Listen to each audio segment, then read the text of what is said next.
Ya, selamat pagi kawan-kawan. Saya Nala Fatina Manisa. Saya dari Untirta Pendidikan Bahasa Inggris. Di sini dalam rangka menyelesaikan salah satu mata kuliah saya, jurnalism.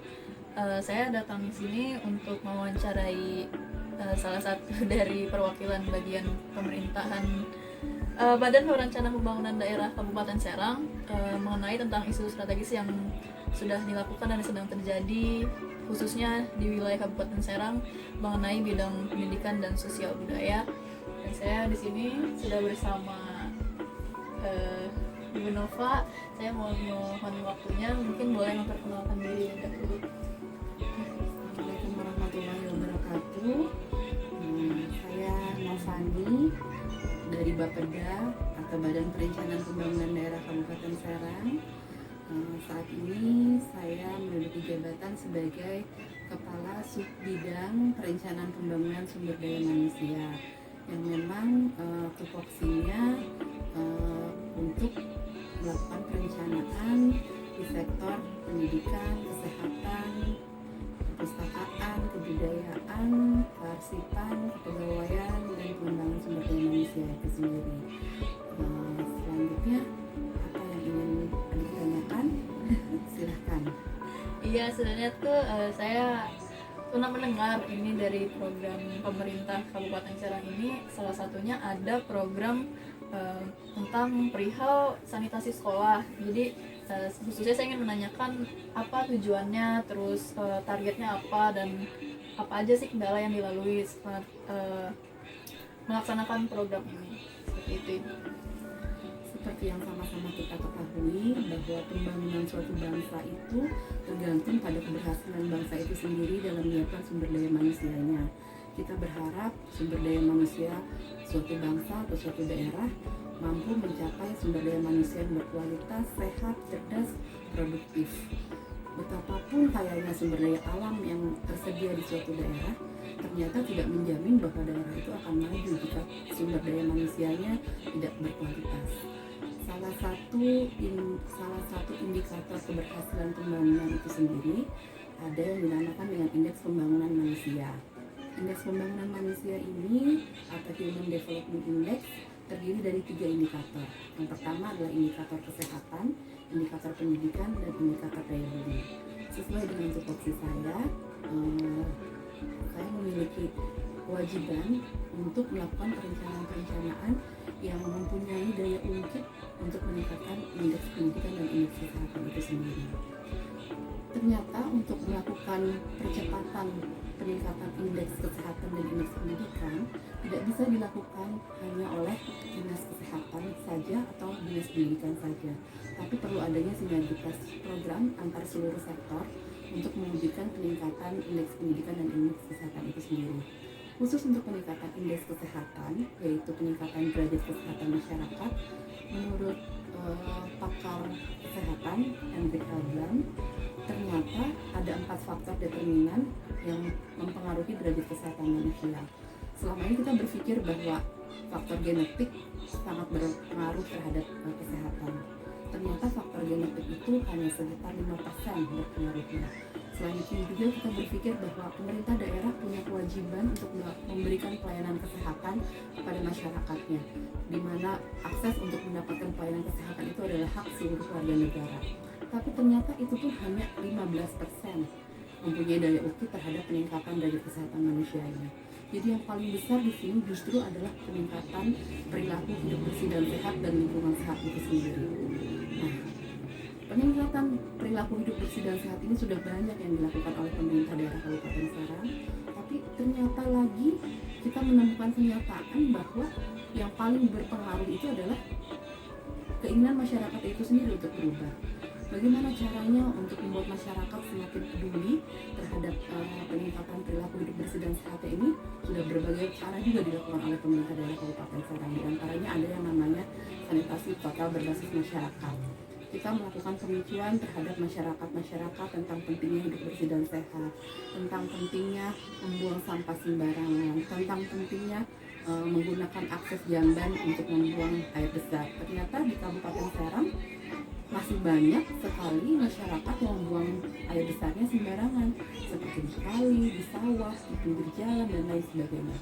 Sungguh miris sekali di kota, di kabupaten yang ternyata hanya jaraknya dekat dengan ibu kota negara, persentase pemilikan jambannya masih cukup rendah.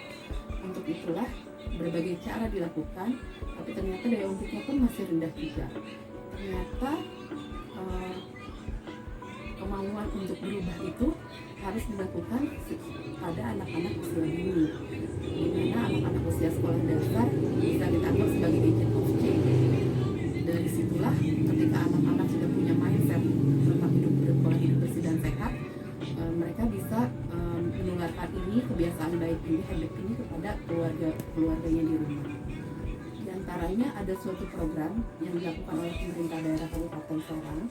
Awalnya program ini merupakan program yang diinisiasi oleh PT Cargill dan Care International, NGO-nya. Ternyata mereka memberikan bantuan terhadap Kabupaten Serang untuk 10 sekolah dasar di Kabupaten Serang dan memiliki dampak yang cukup baik. Mereka memberikan bantuan berupa sarana sanitasi dan penyediaan air bersihnya. Melihat keberhasilan program ini, pemerintah daerah Kabupaten Serang bukan bertindak pasif sebagai penerima saja, tapi juga melakukan replikasi terhadap program ini dengan cara mengeluarkan APBD-nya untuk program yang serupa di 29 sekolah di 29 kecamatan sejak tahun 2018, dilakukan sama di tahun 2019 dan di tahun 2020 untuk 14 sekolah. Nanti kalau adik mau lihat bagaimana progresnya, bagaimana testimoni dari masyarakatnya atas keberhasilan program itu sendiri, nanti bisa kita perlihatkan mungkin videonya dan foto-fotonya. Baik Ibu, untuk sejauh ini kendala yang sudah dihadapi oleh pemerintah Kabupaten Serang dalam melaksanakan program ini kira-kira kurang lebihnya apa secara garis besar? Ya, seperti yang kita ketahui bersama, masyarakat saat ini masih menganggap bahwa urusan kesehatan, urusan pendidikan itu adalah tanggung jawab pemerintah. Belum ada sense of belonging terhadap apa yang sudah diberikan oleh pemerintah. Jadi ketika kita memberikan pemerintah membangun sesuatu, masyarakat belum ada rasa harus ikut memiliki dan ikut merawatnya. Jadi selanjutnya tendensi masih mengharapkan dari pemerintah juga. Nah, inilah yang sedang kita cari lagi solusinya, bagaimana caranya supaya mereka punya sense of belonging. Di antaranya dengan cara kalau yang tadi pembangunan sanitasi sekolah, melibatkan komite sekolah untuk ikut serta dalam pembangunannya, melibatkan orang tua untuk ikut serta dalam menjaga sarana sanitasinya. Jadi ketika ada yang rusak, mereka iuran dari komite sekolah, bukan untuk memanfaatkan tapi untuk menumbuhkan sense of belonging-nya. Baik, nah jadi berarti kurang lebihnya dari kendala yang dihadapi itu sense belonging-nya ya. Berarti nggak cuma dari pemerintah tapi harus juga ada dari kontribusi dari masyarakat itu sendiri untuk berubah. Baik, untuk harapan dari Ibu sendiri untuk program ini, harapannya bagaimana? Ya, seperti yang sama-sama kita ketahui bahwa keberhasilan pembangunan itu bukan hanya milik pemerintah daerah, tapi berhasilnya pembangunan itu adalah sinergitas antara pemerintah daerah, masyarakat, dunia usaha, akademisi. Jadi kita berharap program ini bisa kita angkat menjadi cerita sukses yang bisa direplikasi oleh banyak pihak. Di antaranya mungkin Kabupaten Serang punya banyak sekali perusahaan-perusahaan yang bisa kita tawarkan program serupa, kita tawarkan cerita suksesnya, dan perusahaan-perusahaan tersebut bisa memilih di mana mereka mau melakukan replikasi terhadap sekolah mana yang mungkin masih wilayah area mereka, atau akademisi mungkin seperti adik seperti ini, ketika ada program-program di mana KKN atau pengabdian pada masyarakatnya mungkin bisa dilakukan dengan cara masuk ke sekolah-sekolah, terus melakukan pemicuan terhadap anak-anak sekolah tentang pentingnya perilaku hidup bersih dan sehat dan lain sebagainya. Jadi intinya adalah sinergitas antara pemerintah, masyarakat, dunia usaha, akademisi. Baik Ibu, terima kasih atas waktunya. Saya saya izin nanti untuk wawancara ini untuk saya upload di YouTube, dan juga nanti akan untuk memenuhi mata kuliah jurnalisme, saya juga akan membuat teks berita dari hasil wawancara saya bersama Ibu hari ini.